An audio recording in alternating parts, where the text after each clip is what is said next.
Hi అండి. 'Devil boss' part 4. ఇక తను వస్తూ ఉంటే వెనకే కూర్చుని ఆమెకే సైట్ కొడుతున్నాడు. స్ట్రెయిట్‌గా ఆమె వైపు తిరిగాడు. "ఇలానికి సైట్ కొట్టేవాడివి నువ్వే అనుకుంటా" అని బాబు ఇన్నర్ వాయిస్ బ్యాక్‌గ్రౌండ్‌లో వినబడుతూ ఉంటే నోట్లో కారుతున్న వాటర్ ఫాల్స్‌ను తుడుచుకుని అటే చూస్తున్నాడు. టవల్ తీసి తల తుడుచుకుంటుంది జెస్సీ. పైన తడి కురుల నుంచి కారిన నీటి ముత్యాలు సరాసరి కిందకి వచ్చి ఆమె నడుం వంపుల్లో ఆగాయి. అక్కడ తన స్థానమని అతని చెయ్యి అటుగా వస్తూ ఉంటే కష్టంగా ఆ చేతిని వెనక్కి లాక్కున్నాడు అర్జున్. "రేయ్! నువ్వు అర్జున్ షేర్విరా, కొంచెం కంట్రోల్ చేసుకో" అని తనకి తానే సర్ది చెప్పుకుంటూ బియర్డ్‌ను రఫ్ చేసుకున్నాడు. మిర్రర్ ముందున్న షాపింగ్ బ్యాగ్‌లో నుంచి తన మ్యాచింగ్ జ్యువెలరీ చూసి అవన్నీ పెట్టుకుంది. సింపుల్‌గా ఉన్నాయి. లైట్ పౌడర్, ఎర్రటి లిప్‌స్టిక్, మ్యాచింగ్ బ్యాంగిల్స్, తలలో కనకంబరాలు పెట్టుకుంది. ఆమె దేహం ఆ చీరలో ఇంకా అందంగా మెరుస్తుంది. లైట్‌గా కాటుగా 2 కనుబొమ్మల మధ్య చిన్న బిందీ పెట్టుకుంది. హెయిర్ కోంబ్ చేసుకుని క్లిప్ పెట్టింది. నడుం వరకు ఉండే సాఫ్ట్ సిల్కీ హెయిర్. చాలా అందంగా ఉంది తను చూస్తూ ఉంటుంటే. ఇక వెనక్కి తిరిగి "వెళ్దామా" అని అంది. సడెన్‌గా 6 అడుగుల భారీ కాయం ఆమె ముందుకు వచ్చి నిలబడింది. భయంగా సార్ అని అంది. "జెస్సీ, యూ నో వాట్" ఆమె మొఖం మీద ఉన్న జుట్టుని వెనక్కి తోస్తూ అన్నాడు అర్జున్. బెదురు కళ్ళతో చూస్తుంది జెస్సీ. ఆ కళ్ళ మీద ముద్దు పెట్టుకుని "నాకు నీ ఐస్ అంటే చాలా ఇష్టం తెలుసా" వాటికే నేను ఫ్లాట్ అయ్యాను. ఆ కళ్ళల్లో ఏదో ఉంది. ఆశ్చర్యం ఆమెలో. ఆమెను అతని పొదవి పెట్టుకుని గట్టిగా హత్తుకున్నాడు. ఇక హైలో ఉన్న హార్ట్ బీట్ వింటూ ఉంది జెస్సీ. ఇక మనం ఢిల్లీకొచ్చేద్దాం. అది 2 అంతస్తుల పెద్ద బిల్డింగ్. చుట్టూ పచ్చటి మొక్కలతో చల్లగా, ప్రశాంతంగా మంచి వాతావరణం ఉంది.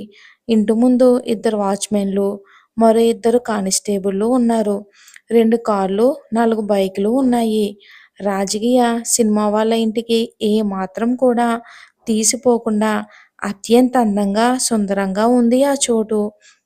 ఇక లోపల హాల్‌లో 2 మగ పనివాళ్ళు సామానాలు తుడుస్తున్నారు. వంటగదిలో 4 ఆడ పనివాళ్ళు వంట చేస్తూ ఉన్నారు. పైన రూమ్‌లో అంతా నిశ్శబ్దంగా ఉంది. కింగ్ సైజ్ బెడ్ పక్కన ఒక టేబుల్. దాని మీద 2 ఫ్లవర్స్‌లు ఉన్నాయి. అలాగే అక్కడే ఛార్జింగ్ పెట్టిన ఫోన్ కంటిన్యూగా రింగ్ అవుతుంది. పక్కనే సోఫా సెట్‌లో ఉన్న ఇంకో ఫోన్ కూడా వైబ్రేట్ అవుతుంది. వాష్‌రూమ్‌లో కంటిన్యూగా వాటర్ సౌండ్ వస్తుంది. 2 నిమిషాలకు డోర్ ఓపెన్ చేసుకుని బయటికి వచ్చింది ఆయుషి. డ్రెస్సప్ అయ్యి కిందకు వస్తూ ఉంటే ఎదురొచ్చింది Gaushi. Ayushi mother. "Good morning mom. అప్పాయి ఎక్కడా" అని అంది. 2 ఏళ్ల తర్వాత తన కూతురు తనతో మాట్లాడడంతో పొంగిపోయింది. గట్టిగా హత్తుకుని "థాంక్స్ రా, నా ఆశి నార్మల్ అయ్యింది. అది చాలు" అంటూ కళ్ళు తుడుచుకుని "మీ అప్ప ఏదో బిజినెస్ కాల్‌లో మాట్లాడుతున్నాడు.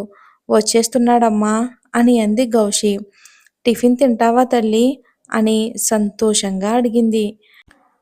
తనని ఇంతలా ఎందుకు బాధపెట్టాను అని గిల్టీగా ఫీలవుతూ ఆశి ఆవిడ్ని హత్తుకుని "సారీ మమ్మీ" అని అంది. "లీవ్ ఇట్ రా, నీకేదైనా చేసి పెడతాను" అని అంది ఆరాటపడుతూ. ప్రేమించినవాడి ప్రేమ కంటే కన్నవారి ప్రేమే గొప్పదన్న నిజం నాకు లేటుగా తెలిసింది మమ్మీ. నేను ఉండే ఈ కొద్ది రోజులు మీతోనే టైం స్పెండ్ చేస్తాను అని అనుకుంది. "సారీ మమ్మీ" అని మనసులోనే కౌశికి సారీ చెప్పుకుని డాడీని కలిసి వస్తాను అని గార్డెన్ వైపు వెళ్ళింది. "ఎవ్రీథింగ్ నా అండర్‌లో ఉండాలి. నా అల్లుడు వచ్చే వరకు జాగ్రత్తగా చూసుకోండి. ప్రాపర్టీస్ అన్నీ కూడా నా ఆశి పేరు మీదనే ఉండాలి" అని ఆశి ఫాదర్ ఖురోషి అంటుంటే వెనుకగా నిలబడి ఆయన మాటలన్నీ వింటూ కన్నీళ్లు కార్చింది ఆయుషి. "సారీ అప్పా, నా లవ్ కోసం అందర్నీ బాధపెట్టాను" అని అనుకుని అప్పా అని పిలిచింది ప్రేమగా. ఆ గొంతుకు మురిసిపోతూ ఫోన్ ఆఫ్ చేసి వెనక్కి తిరిగి చూశాడు. ఆనందం అంతా కళ్ళల్లో నింపుకుని "బేటీ" అని ఆనందంగా తన కూతుర్ని హత్తుకునేసరికి "అప్పా" అని వెక్కి వెక్కి ఏడ్చింది. సారీ అని అంటుంటే "छोड़ दो బేటీ, మా నీకోసం ఫికర్ అవుతుంది, మాట్లాడదాం" అని అంటుంటే అప్పీ అని అనుకుంటూ ఆయుషి సిస్టర్, అక్క ముగ్గురు గ్రూప్ హగ్‌లో మునిగిపోయారు.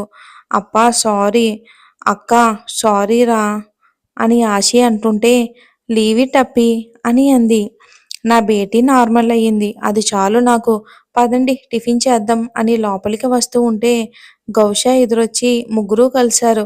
ఇక అంతే సంగతులు. ఇక ఎవరిని పట్టలేం అని అంది కోపంగా. హలో ఏంటి అని చీర కొంగు పట్టుకున్నాడు ఖురోషి.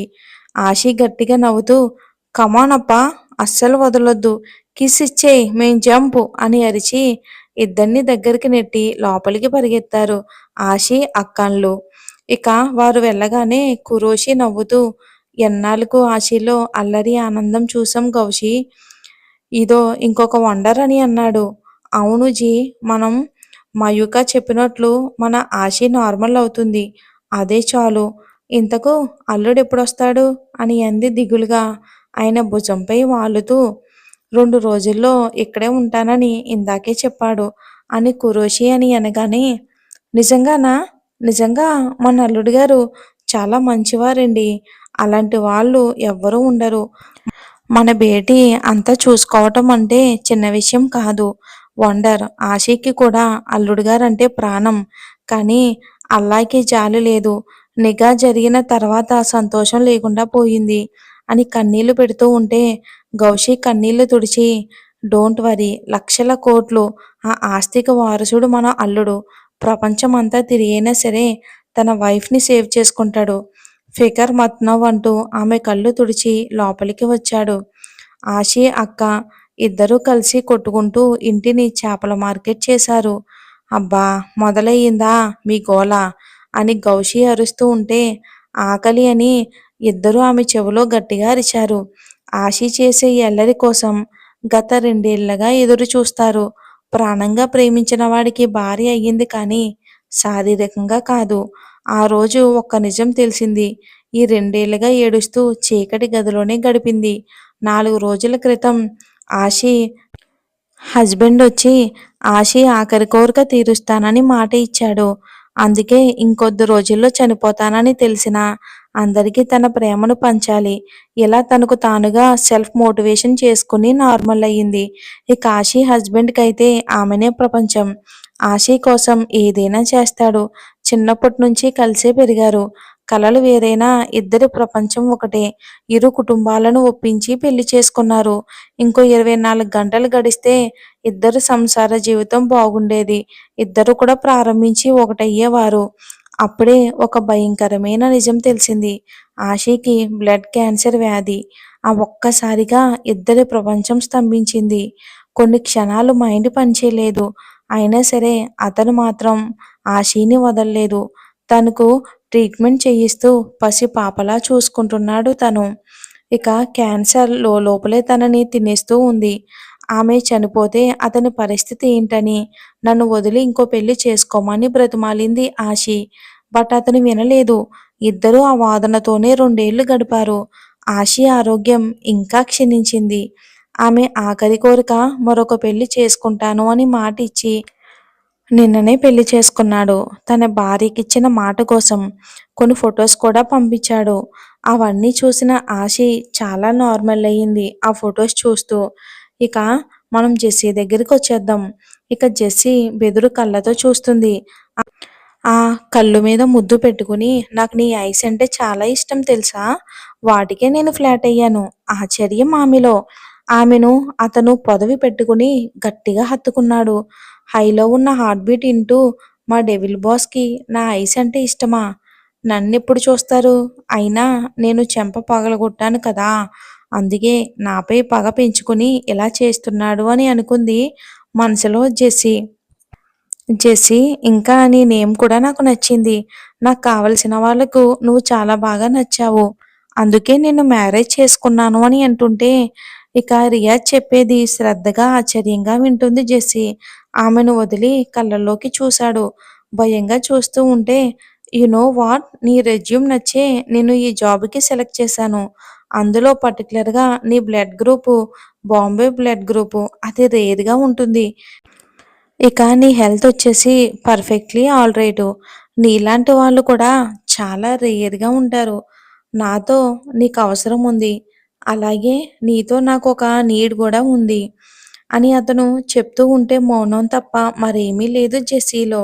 అతను ఇంత సాఫ్ట్‌గా మాట్లాడటం ఆశ్చర్యంగా ఉంది ఆమెకి. సారాని ఏదో చెప్పబోతుంటే అంతలోనే బీస్ట్‌లా ముఖంలో రంగులు మారాయి. నీకిష్టం లేకుండా తాళి కట్టాను కదా అని ఫస్ట్ నైట్ నీ ఇష్ట ప్రకారం జరగాలని లేదు. ఈరోజే అన్నీ జరుగుతాయి. అవి నువ్వు మైండ్‌లో ఉంచుకొని కేర్‌ఫుల్‌గా ఉండు. పద అని బయటికి లాక్కొచ్చాడు జెస్సీని. అహల్య, అభిషేకు ఇద్దరూ కూడా హాల్లోనే ఉన్నారు. ఇద్దరిని చూసి ఎక్కడికి వెళ్తున్నారు అని అడిగితే బీస్ట్ గాడు ఒక్కసారిగా రియాక్ట్ అయ్యి మామ్ నాకు సమ్ వర్క్ ఉంది. ఇప్పుడే వస్తాను అని అన్నాడు. ముఖం అదోలా పెట్టుకుని. జెస్సీ సైలెంట్‌గా ఉంది. 3 రోజుల వరకు కాలు బయట పెడితే చంపుతా. లోపలికి వెళ్ళు అని అహల్య వార్నింగ్ ఇచ్చింది. మమ్మీ అని అన్నాడు కళ్ళెర్ర చేస్తూ. ఏంట్రా అని రియాజ్ ముందుకొచ్చేసరికి కొంచెం తగ్గి అది కాదు మమ్మీ చాలా ఇంపార్టెంట్ వర్క్ ఉంది అని అంటుంటే జెస్సీ పక్కున నవ్వింది. పౌరుషం అంతా మాలాంటి వారిపైనే. ఇంట్లో అమ్మ కూర్చీనా అని అనుకుంది జెస్సీ మనసులో.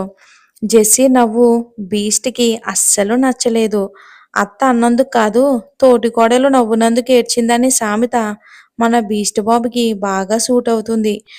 ఇక అర్జున్ జెస్సీని కోపంగా చూస్తూ ఉంటే భయంగా తలదించుకుంది. రేపు ఆఫీస్‌కి మీ డాడీ వెళ్తారు. నువ్వు అక్కర్లొద్దు. లోపలికి వెళ్ళు అని రియాజ్‌ని కసిరింది. జెస్సీ నువ్వు నాతో రా అని లాక్కెళ్ళింది అహల్య. రియాజ్ అసహనంగా అక్కడే సోఫాలో కూర్చుని వెళ్తున్న జెస్సీ వైపు చూస్తూ ఉంటే జెస్సీ వెనక్కి వెనక్కి తిరిగి చూస్తూ నా పనవుటు ఈ బీస్ట్ గాడి చేతుల్లో అని అనుకుంటూ అత్తగారితో లోపలికి ఒక రూమ్‌లోకి వెళ్ళింది జెస్సీ. ఇది కంటిన్యూ అవుతుంది. ఇక ఇది ట్రైయాంగిల్ లవ్ స్టోరీ.